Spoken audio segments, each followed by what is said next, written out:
Hey guys, welcome back to Firearms and Fellowship. The rifle of your dreams. That's what we have on the bench today. That was the marketing slogan for the Remington Model 34. This was Remington's first tube-fed bolt-action rifle, designed by Crawford C. Loomis. Now, there's some good videos about this rifle on YouTube, um, but I was reading the Remington 22 Rimfire Rifles book this past week, and there's a few details in that book about this rifle that I wanted to kind of touch on and just put a bow on this rifle. So let's talk about the basics first, and then we'll kind of dig into a few little variations that happened over the years. So this rifle was meant to be a companion rifle for the Model 33, the single shot. And the idea, I believe, originally was that they would share some parts. Well, it really didn't end up being that way, but we know that they kind of had intended for that to happen because there are some unusual 34s out there with a bolt that's similar to the 33. But Crawford C. Loomis, he began work on this in October of 1931. Just 3 months after the Model 33 was introduced. And it was ready for market just 9 months later. Uh, First delivered July 1932. And this was a short run rifle. They discontinued it in December of 1935. So it's a 24-inch barrel, tubular style magazine, holds 22 short, 17 long, and 15 long rifle. It's a pretty light rifle. The advertisement said it was at 5 pounds 4 ounces, but really they're about 6 pounds. 42 and a quarter inch overall length. It's an American walnut stock, non-checkered, semi-pistol grip, and it has these grasping grooves on both sides. It's a very thin stock, and as a result, a lot of times you'll see cracks like these come up in them. Now, the finish, we've got a blued barrel receiver and butt plate and trigger guard. Now, the bolt is chrome plated, and the bolt handle as well as the trigger, which was kind of unique. You know, this was a lot of bolts would come out in the white. Now, sights, they come with a white bead front sight, and on the original rifle, the rear sight was a um, step adjustable sight like this.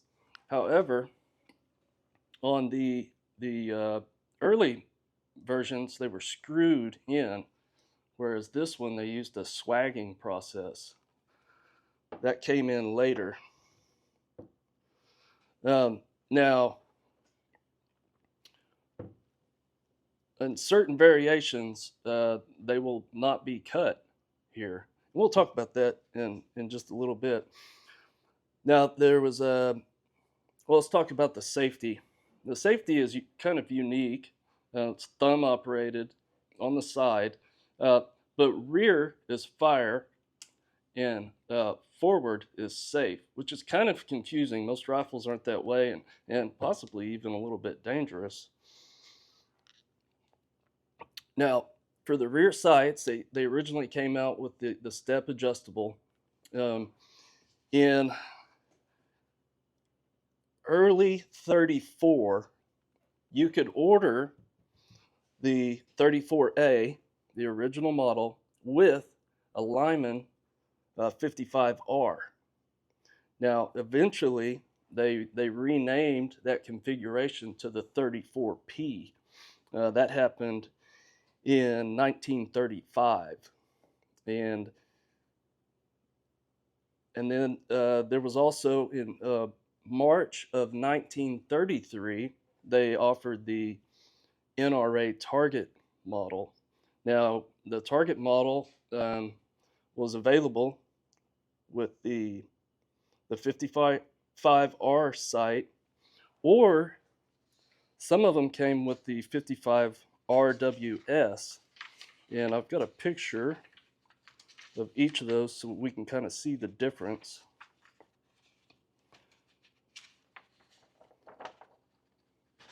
Okay, so what we have here on this rifle is the 55R. Now the RS had this lever here, which I guess you could adjust, maybe an adjustment lever.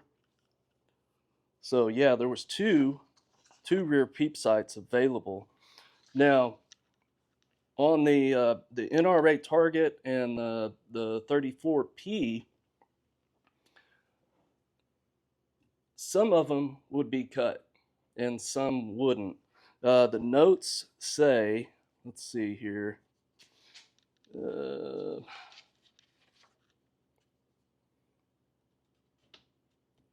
Yeah, I think most were not cut, but some were. So, a few things to note about the Remington 34. Like I said, it was meant to be a companion gun to the Model 33. They looked similar, but really had few parts in common. And you know that changes with the 500 series later on, as DuPont wanted to be more efficient. The rifle does cock on opening, and one of the neat things about this rifle is this carrier mechanism. And let me grab one. I've got one taken out of a rifle. It's really a neat mechanism in that it's not very complex. Now, when you look at it from here, it looks like some kind of voodoo, but it's really a pretty simple mechanism because this is all that it is. Yeah, it kind of rides in here like this. It'll pick up the cartridge and then it brings it directly in line with the bore. So just a really, really wonderful design by C.C. Loomis. Let's see. Now on the bolt, there will be stamped. I don't know if you'll be able to see it. There will be 1 or 2 digit stamp on the bottom of the bolt. That was just for assembly. It doesn't have anything to do with the serial number of the rifle. Let's see. Now there was some changes. Like I said, this rifle was only out for 4 years, but there were a few changes. They added a red cocking indicator to the rear of the bolt. Now they must have done that pretty early because this one has it, and this gun was made in October of '32, so just a few months after release. Let's see. In August of, no, I'm sorry, December, somewhere between August and December of 1934, there was an unnecessary cut in the trigger that was eliminated. And I'm going to show you another change that they made, since I've got the right rifles here to show the changes. Again, this one being made in '32, October of '32, and this one was made in June of '35. So there's 2 major changes that we'll see. On the earlier rifle, you can see that there's 1, 2, 3, 4 rivets there, whereas on the later rifle, they just went to 3 rivets. So apparently they felt that this was strong enough. Another change that they made, and this was in May of '35. So just a month before this rifle was made, is they added a support screw right here for the magazine, 7 inches in front of the receiver. So I thought that was interesting. I hadn't seen that anywhere on YouTube. Let's see what else. Yeah, in May of '34, they changed the rear sight and went with the swagging process.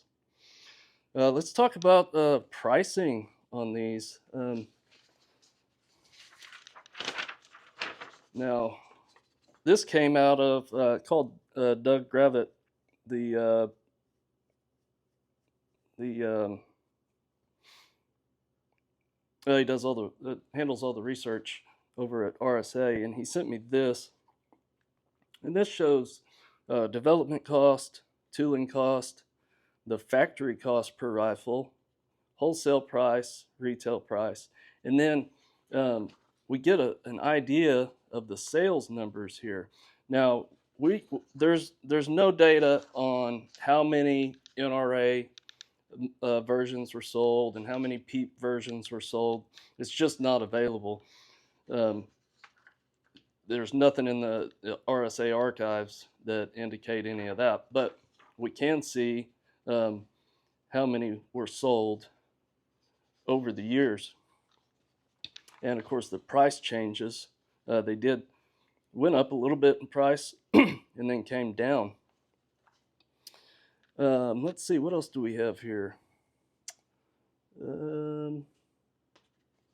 There was one other thing I wanted to bring up.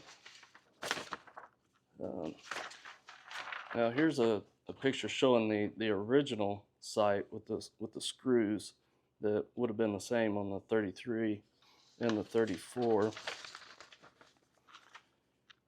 And here's an original picture of the original tag, which is kind of cool. Sorry, I don't have a color printer. But yeah, I made some photocopies of these ads from back in the day, so you can kind of pause and read those. And there's just the basic information. This came out of the Remington 22 rimfire book by Roy Marco. And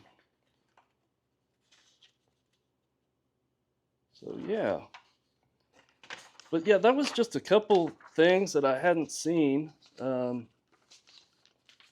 about this rifle. This is just one of my favorite rifles of all time. It just has such a neat action. Another thing is that it had dual locking lugs, which was unique for the time. A lot of bolt action rifles would have just used the bolt handle as the only locking lug. But we can see on the bolt here, it would use the bolt handle, and then there was another locking lug on the other side. So really well built rifle, and you know, kind of expensive to make, which is I think why it had such a short run. I wish I had a NRA target to show you. I don't. Really the only difference between the NRA target and the PEEP sight gun, the 34P, is that the NRA target had sling swivels. And I think that was what I was wanting to tell you. But yeah, all of them had a partridge type, or the NRA target came with a partridge type sight, so it was kind of a globe that went on the front. And the NRA target would have been stamped NRA target. Now the early guns, see if this will show up for you. They'll say patent pending, and later on they were stamped with the patent numbers. like this one is here. So yeah, guys, that's the rifle of your dreams, the Remington Model 34. Um, Thanks for watching. If you're not subscribed, hit the subscribe button. Um, Thanks for watching. God bless.